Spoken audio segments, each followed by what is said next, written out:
Dan dalam masa yang sama, benda-benda tu atau makhluk-makhluk tu meluru ke arah dia. Sepantas kilat, benda-benda tu dah ada dekat Smith dan mula mencakar-cakar badan dia. Dalam keadaan takut masa tu, Smith terus lepaskan badan penyelam yang dia capai tadi dan cuba larikan diri dari tempat tu.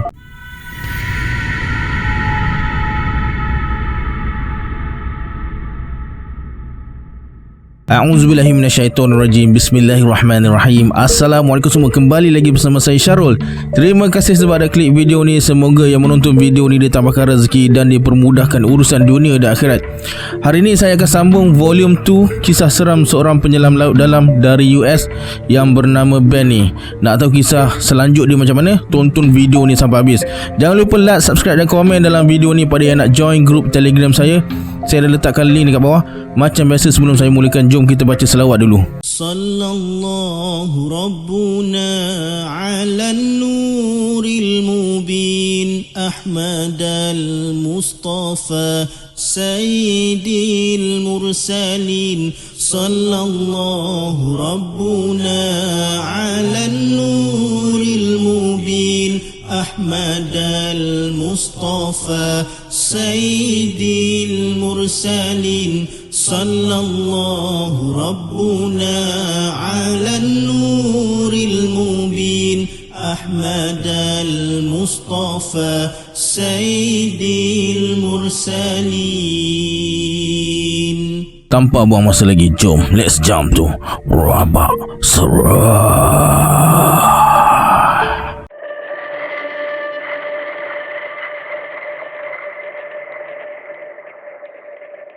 Dalam satu tugasan menyelam berhampiran Bahamas, Ben alami satu pengalaman yang menyeramkan. Itu adalah tugas menyelamat kapal karam yang pertama sejak dia bekerja dalam syarikat ni. Ben menyelam dengan seorang penyelam yang amat berpengalaman. Pada kedalaman 200 kaki, mereka periksa sambil kena pasti tempat untuk letakkan kabel ringing point untuk tarik kapal karam tersebut naik ke atas. Masa menghampiri bahagian depan kapal, Ben nampak kawan dia tengah periksa lubang yang agak besar pada dinding kapal. Tiba-tiba dia berenang masuk ke dalam kapal ikut lubang tu. Ben terkejut sebab masuk ke dalam kapal adalah dilarang dan amat berbahaya. Cepat-cepat Ben pergi dekat dan nak tolong pegang hos udara dia dari luar kapal. Risau hos dia tersangkut dan bocor, tapi dia kata tak perlu sebab dia nak masuk sikit je, tak masuk dalam sangat pun. Ben rasa mungkin fikiran kawan dia tengah bercelaru sebab tekanan air yang kuat. Ben masuk sikit ke dalam untuk capai badan kawan dia dengan niat nak tarik dia keluar. Sebelum tangan Ben sentuh bahu kawan dia, Ben perasan ada sesuatu yang pelik. Tak ada buih pernafasan keluar dari helmet kawan dia tu. Ben tak tahu benda apa yang ada depan dia ni sekarang, tapi yang pasti kawan dia tu tak bernafas. Ben berundur keluar dan laporkan pada diving supervisor ada benda lain dengan mereka dekat bawah ni. Beberapa saat lepas tu, kedengaran suara diving supervisor arahkan supaya tarik mereka berdua ni ke atas.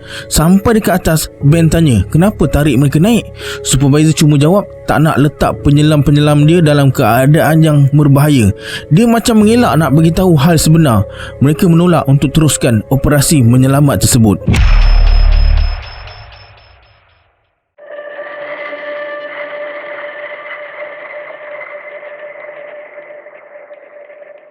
Ben tak tahu macam mana nak terangkan apa yang terjadi pada dia dalam ekspedisi menyelam kali ni. Ben terbaring dekat dasar laut merenung ke atas. Cuma nampak bayangan kegelapan je. Lepas Ben betul-betul sedar, dia tak ingat pun macam mana boleh sampai kat sini. Ben cuba ingat balik bila dan kenapa dia boleh berada dekat situ, tapi kosong. Ben cuba gagahkan diri untuk berdiri, tapi jangan kata nak berdiri, nak gerakkan jari pun tak dapat. Ben tak boleh kawal badan dia. Dari alat komunikasi, Ben dengar topside.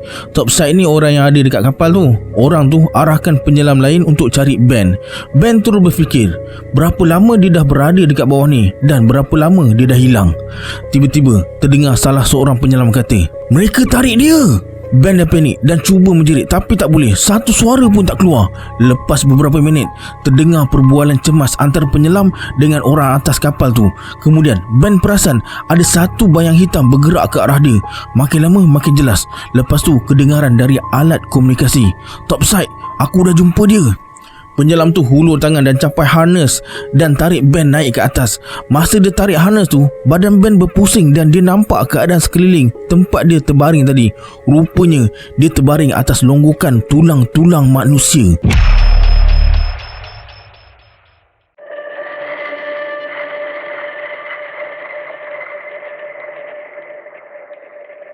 Antara kejadian paling pelik yang Ben pernah alami terjadi masa misi mencari mayat.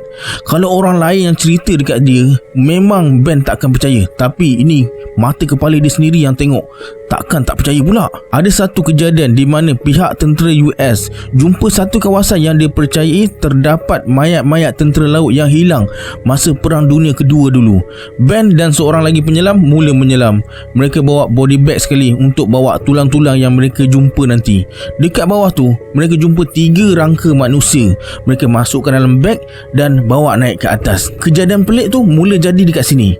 Dalam perjalanan naik tu, beg-beg tu bergerak-gerak. Mula-mula bergerak sikit je, makin lama makin kuat. Beg-beg tu bergoncang dengan kuat, macam ada benda kat dalam tu yang bergulik-gulik. Lepas tu, 2 dari beg tu keluarkan buih dan berhenti bergerak. Tapi beg yang ketiga masih bergerak-gerak lagi. Sampai dekat atas dek, mereka terus buka peralatan menyelam dan berundur jauh dari beg yang bergerak tu. Seorang pun tak berani nak pergi dekat beg tu. Setelah sesi tolak menolak berlaku, pergilah buka. Kau lah pergi buka. Akhirnya salah seorang dari kru beranikan diri pergi buka beg tu. Sebaik saja beg tu dibuka, bergolek keluar orang tua yang kelihatan sangat lemah dan terbatuk-batuk muntahkan air macam orang yang hampir-hampir lemas. Mereka semua terkaku, tak boleh nak proses otak apa yang mereka nampak ni. Dalam keadaan terpinggir-pinggir tu, Ben berlari ke arah beg yang lain dan buka beg-beg tu. Dalam beg-beg tu sama juga ada 2 orang tua. Cuma 2 orang tua tu terbaring kaku dan nampak macam baru lemas. Mereka terus buat CPR tapi tak boleh diselamatkan. Orang tua yang hidup tadi berundur dan menjerit ketakutan tengok apa yang terjadi.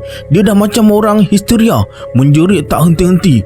Tak tahu nak buat apa, mereka kurung orang tua tu dalam bilik dan hubungi pihak tentera dan bagi tahu pasal mangsa yang terselamat tu. Lebih kurang sejam lepas tu, helikopter tentera berlega-lega atas kapal untuk ambil 2 mayat dan orang tua yang terselamat tu. Mereka dah masukkan semula 2 mayat tadi dalam beg dan serahkan pada pihak tentera.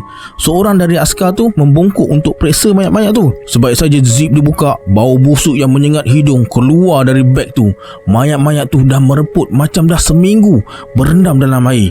Askar tu zip balik beg dan arahkan yang lain naikkan mayat tu ke helikopter. Kemudian mereka bawa askar tu pergi ke bilik orang tua yang mereka kurung tadi. Dari jauh lagi mereka dah boleh dengar jeritan dia. Sebaik pintu dibuka, mereka nampak dinding bilik tu berlumuran darah. Orang tua tu masih hidup dan menjerit-jerit. Dia pun nampak macam dah mula mereput. Askar tu selamba je bawa orang tua tu pergi ke helikopter dan arahkan anak buahnya untuk naikkan mereka ke helikopter. Lepas pihak tentera dah beredar, Ben masuk balik bilik yang mereka kurung orang tua tu tadi. Kali ni baru Ben perasan dekat dinding bilik tu ada lukisan hierografik yang orang tua tu lukis dengan darah dia sendiri. Ben tak pasti apa yang orang tua tu lukis. Ingatkan kalau lukis lagi senang faham. Cuma 3 simbol je yang memang menonjol dan Ben dapat agak apa maksudnya. Ombak, api dan mayat. Simbol-simbol tu paling banyak dilukis penuh dekat dinding. Tak sempat Ben nak tengok simbol-simbol lain. Supervisor dia masuk dan padam simbol-simbol tu. Dia tak bagi mereka tengok lama-lama. Ben pernah dengar pasal Keeper of the Deep ni. Selalu jugalah fikir pasal benda ni. Ben rasa benda ni ada kaitan dengan semua benda-benda pelik yang mereka alami. Tim mereka jarang bercakap pasal legenda penjaga laut dalam ni. Mungkin bimbang kalau diseru nanti benda tu datang pula. Setelah bertahun bekerja sebagai penyelam laut dalam, Ben rasa manusia tak ditakdirkan untuk menyelam ke dasar lautan. Dan bila seorang penyelam mati di dasar laut, dia tak akan kekal mati.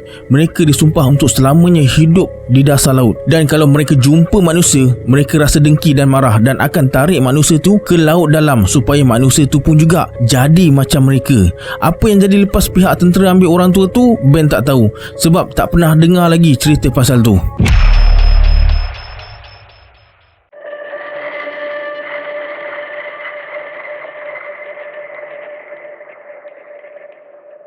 Ada satu kejadian pada tahun lepas masa mereka ada tugasan naikkan kapal karam. Masa mereka tengah pasang ringing gear untuk tarik kapal tu ke atas, Ben menghadap dinding kapal dan belakang dia lautan luas.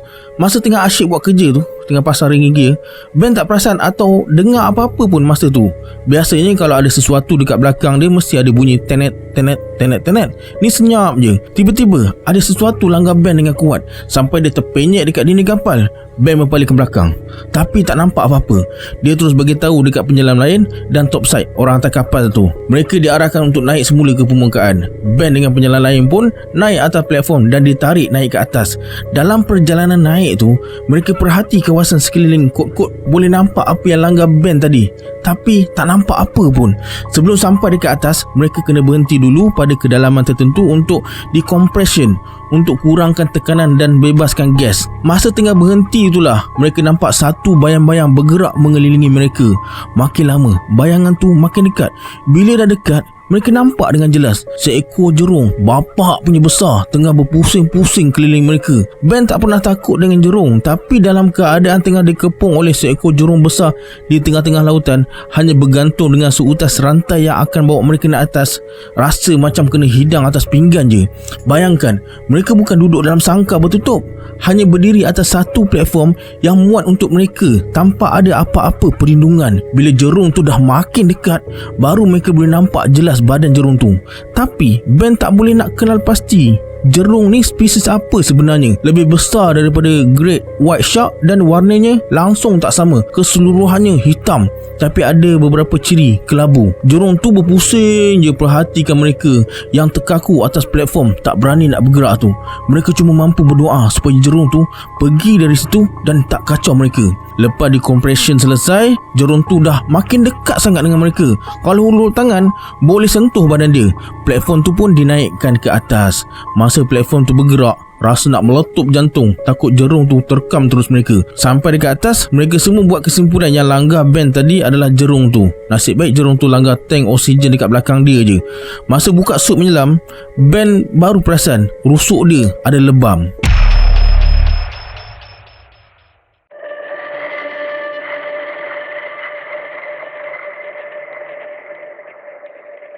Tugasan seterusnya, mereka bekerja di perairan jernih. Kerja dalam air jernih ni agak seronok sebab boleh nampak keadaan sekeliling dengan mudah. Jarak penglihatan lebih kurang 100 kaki. Mereka pun turun ke dasar laut dan mulakan kerja.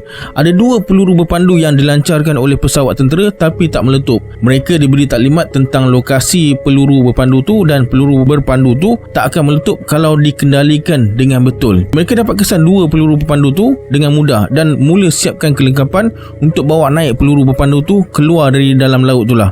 Tapi sebab saja tangan Ben sentuh peluru berpandu yang pertama, Ben terdengar kawan dia cakap, "Alamak." Ben dah risau. Tak kisahlah berapa kali mereka dah bekerja dengan pihak tentera, setiap kali ada tugasan macam ni, mesti ada rasa tak sedap hati dan kegusaran dalam benak mereka. Maklumlah, bila kerja dengan benda yang boleh meletup ni, siapa tak risau? Ben toleh kawan dia. Baru nak rasa lega sebab dia sebut alamat tadi, bukan sebab peluru berpandu tu, tapi dia tengah pandang satu tembok pasir yang tengah terbentuk di satu kawasan tak jauh dari situ. Sesuatu yang Ben ingat hanya arus laut tu tengah menendang-nendang pasir dari dasar laut. Tembok pasir tu semakin membesar dan sekarang dah hampir 30 kaki tingginya. Paling parah lagi, benda tu tengah menuju ke arah mereka. Sekejap je, pasir-pasir tu dah sampai ke tempat mereka. Susah Ben nak gambarkan keadaan yang tiba-tiba jadi kelam dalam air masa tu. Bukannya tak cukup cahaya, tapi terlalu banyak benda asing yang tengah memenuhi kawasan sekeliling mereka sampai halang cahaya. Macam kabus, tapi kabus yang sangat tebal, sampai kalau ada lampu suluh yang disuluh seinci dari muka pun tak nampak cahaya lampu tu. Macam itulah yang mereka saksikan masa tu. Sampai je pasir tu dekat mereka, mereka terus ditelan kegelapan. Ben letak tangan dekat cermin topeng muka dia, tapi tangan sendiri pun dia tak nampak walaupun dah letak depan muka. Beberapa detik berlalu, mereka terdengar macam bunyi besi berkeriuk. Lepas tu sepantas kilat benda yang bunyi macam besi berkeriuk tu datang. Zoom.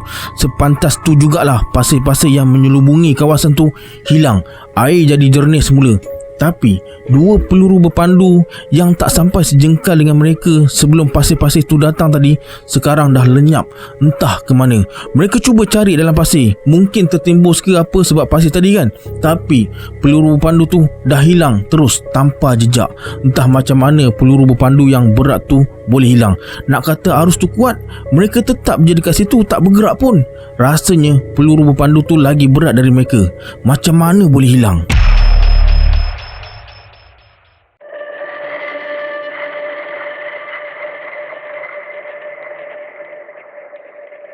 Cerita ni dah seminggu Ben tulis, tapi dia takut nak kongsi. Ini kali terakhir Ben post cerita tentang laut dalam ni. Lepas Ben post cerita-cerita pasal laut dalam hari tu, bekas supervisor Ben hubungi dia dan beritahu bahaya kongsi cerita-cerita macam ni. Lepas tu tiba-tiba nada dia berubah. Dekat bawah tu dah makin teruk. Ada kejadian minggu lepas, kami kehilangan beberapa orang ahli. Sebelum ni supervisor dia tak pernah pun nak cakap pasal benda-benda macam ni dengan Ben. Ben pun terkejut lah.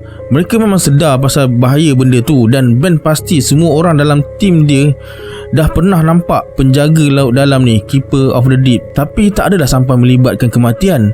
Paling tak pun nyaris meninggoy je lah. Mungkin bila dah panik nampak benda tu sampai menyebabkan kemalangan, tapi setakat tu je lah. Tak adalah sampai benda tu datang nak cekik mereka.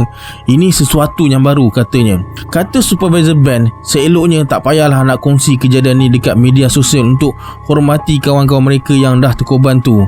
Dia berhenti sekejap dan kedengaran bunyi dia tarik nafas. Kemudian supervisor tu sambung lagi, tapi kalau nak kongsi juga, bak kata Nabil, lu fikirlah sendiri. Lagipun bahaya kongsi cerita-cerita macam ni. Lepas tu supervisor Ben ni sambung cerita. Masa tu tim mereka dihubungi oleh pihak tentera untuk buat kerja salvage. Kerja salvage ni mereka kena bawa naik kapal atau kru kapal atau kargo yang tenggelam dekat dalam laut tu. Pihak tentera sangat berasa tentang tugasan ni, macam nak tak nak je beritahu. Mereka cuma cakap ada kapal tenggelam je. Setelah semuanya dah siap sedia, tim dan kelengkapan menyelam dibawa ke lokasi naik kapal tentera laut US. Jarang tentera hantar tim penyelam ke lokasi. Bukan tak pernah, tapi tersangatlah jarang. Dalam perjalanan menuju ke tempat tu, keadaan jadi semakin pelik. Mula-mula mereka diberi taklimat oleh pegawai tentera tentang perjanjian kerahsiaan berkaitan kerja-kerja yang akan mereka lakukan. Kemudian taklimat tu diambil alih oleh seorang lelaki yang tak kenalkan diri. Dia bagi tahu yang tentera laut tengah buat satu projek prototype submarine. Kebolehan dan teknologi submarine tu mereka tak perlu tahu katanya. Apa yang mereka boleh tahu cuma submarine tu tersangatlah besar. Kalau nak dibandingkan dengan submarine yang mereka pernah tengok, submarine lain tu kira macam kerdil je. Lepas tu orang tu mengaku yang sebenarnya pihak tentera laut tak perlukan salvage job ni, job yang biasa-biasa sebenarnya, tapi perlukan bantuan untuk dapatkan balik submarine tu dari dasar laut. Sejak 4 hari lepas, mereka dah terputus hubungan dengan kru-kru prototype submarine tu. Image sonar menunjukkan yang submarine tu masih utuh dan ada dekat dasar laut, tapi tak ada sesiapa yang balas cubaan komunikasi dari mereka yang di kat atas. Bila tim penyelam sampai je dekat kawasan kejadian, bukan mereka je yang ada dekat situ. Rupa-rupanya nak dekat sedozen kapal Navy tengah tunggu kedatangan penyelam ni. Mereka pun turun ke dalam laut lepas diberi keizinan untuk mulakan tugas. Tugas pertama mereka adalah untuk kenal pasti sebarang kerosakan pada submarine tu. Mereka kena sediakan bottom report supaya engineer boleh rangka plan untuk bawa naik submarine tu ke atas. Tak ada pula suruh bawa naik terus ke apa, tapi tak pelik lah sebab Navy mesti nak prototype tu balik dalam keadaan sebaik yang mungkin. Bila mereka masuk je dalam air, semua terpersona dengan submarine tu. Memang betul lah apa yang dikatakan. Submarine tu memang tak macam apa yang mereka pernah tengok sebelum ni. Besar gila. Dari tempat mereka turun tu, tak nampak pun bahagian kepala dan bahagian pangkal submarine tu. Air masa tu jernih. Nak pula besi-besi dekat badan submarine tu dibuat macam sisik-sisik ikan. Memang terpersona sungguh mereka tengok. Mereka pun secepat mungkin mula cari sebarang kerosakan pada submarine tu. Bila dah sampai masa yang dibenarkan, mereka kena naik ke permukaan untuk tukar dengan penyelam yang lain pula. Mereka lapor pada penyelam seterusnya yang mereka dah tengok dari bahagian tengah ke bahagian hujung dan tak ada apa-apa kerosakan. Submarine tu nampak macam jatuh lembut je dekat atas pasir. Penyelam seterusnya pula turun ke dalam air untuk periksa dari bahagian tengah ke bahagian pangkal depan.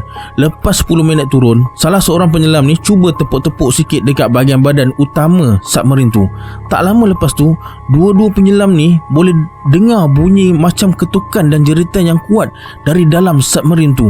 Mereka tak dapat dengar apa yang orang dalam submarine tu jeritkan, tapi mereka pasti orang dekat dalam tu tengah takut yang teramat sangat. Lepas report dekat supervisor dan supervisor report dekat pihak Navy mengatakan yang ada bukti kru-kru submarine tu masih hidup, dua-dua penyelam tu teruskan tugas mereka, periksa submarine tu ke bahagian depan pula.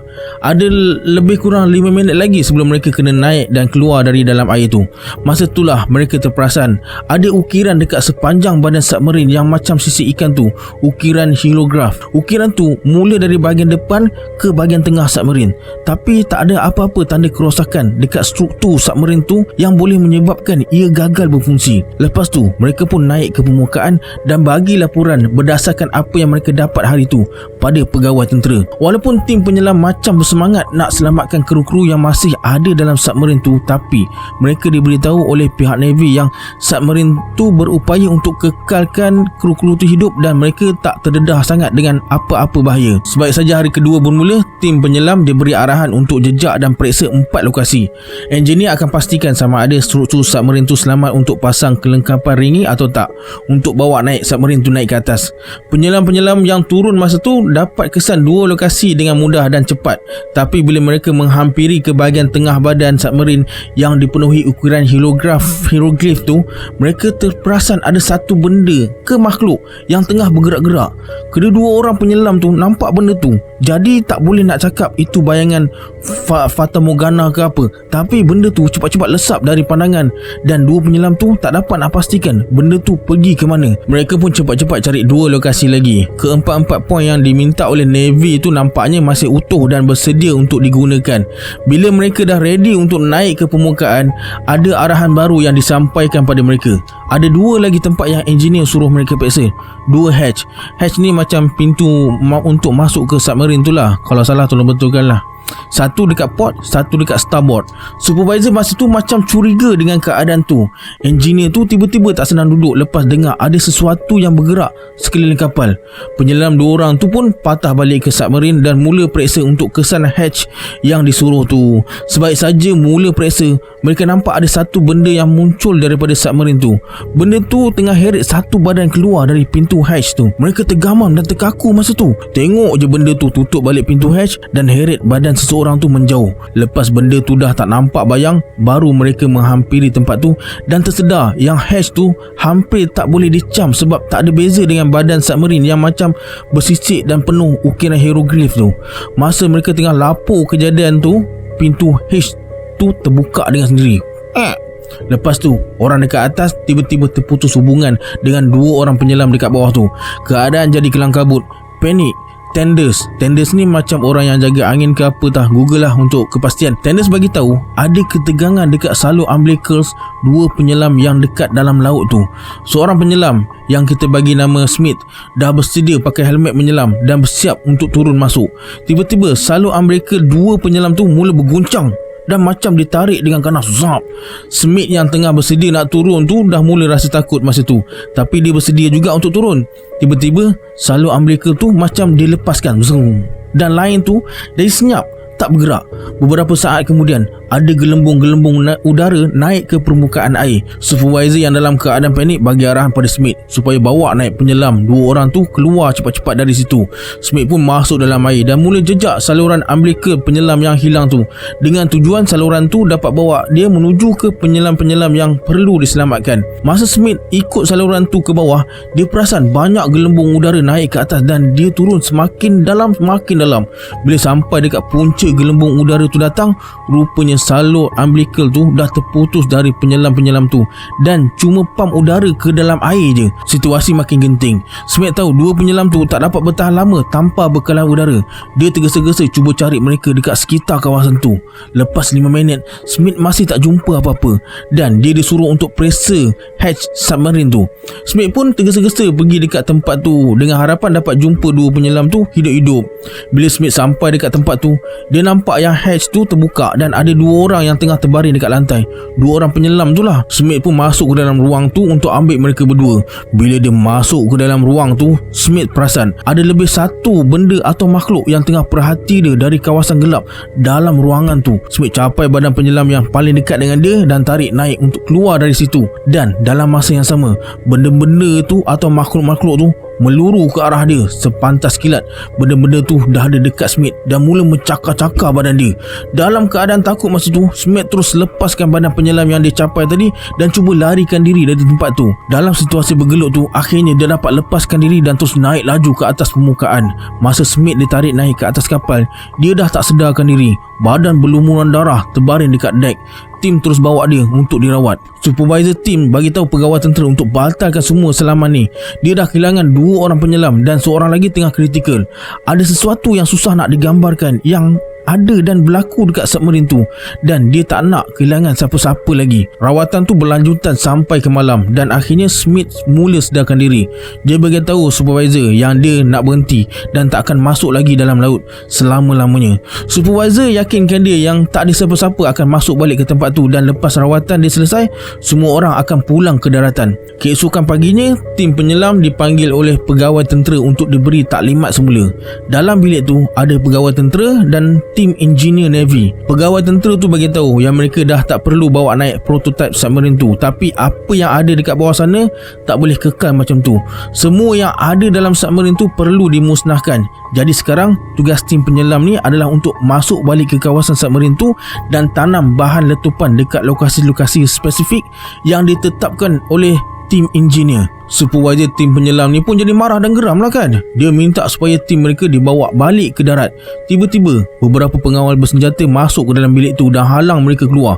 Pegawai tentera tu ulang balik arahan tadi dan cakap yang mereka tak akan dilepaskan untuk pulang selagi tugasan yang baru ni tak selesai. Tim penyelam disusun balik sambil dikawal oleh beberapa pengawal bersenjata. Supervisor tim penyelam masih protes lagi dengan tugasan yang baru dibagi tu. Lepas lebih sejam, 2 orang penyelam bersetuju dengan paksaan untuk selesaikan tugas tu. 2 penyelam tu pun masuk ke dalam laut. Dengan takut-takutnya, mereka bergerak juga ke lokasi submarine yang dah ditetapkan dan mula pasang bahan-bahan letupan. Masa mereka buat kerja tu, terdengar ketukan dan jeritan yang kuat dari dalam submarine tu. Mereka rasa sebab dan mula teresak-esak bila fikirkan kejap lagi orang-orang dalam tu akan terbunuh semuanya. Tiba-tiba pegawai tentera masuk line komunikasi mereka dan sekali lagi ingatkan yang mereka semua tak boleh balik selagi tugas belum selesai. Lepas tenangkan diri, dengan berhati mereka teruskan kerja tu sampai habis. Bila 2 orang penyelam tu dah selesaikan tugas, mereka pun naik ke permukaan. Dalam keadaan yang sesal, mereka mengelak untuk bercakap dengan siapa-siapa dan buat keputusan untuk tinggalkan tim selam. Dan kapal-kapal pun mula bergerak menjauhi lokasi tu. Tim penyelam dipanggil untuk berkumpul semula.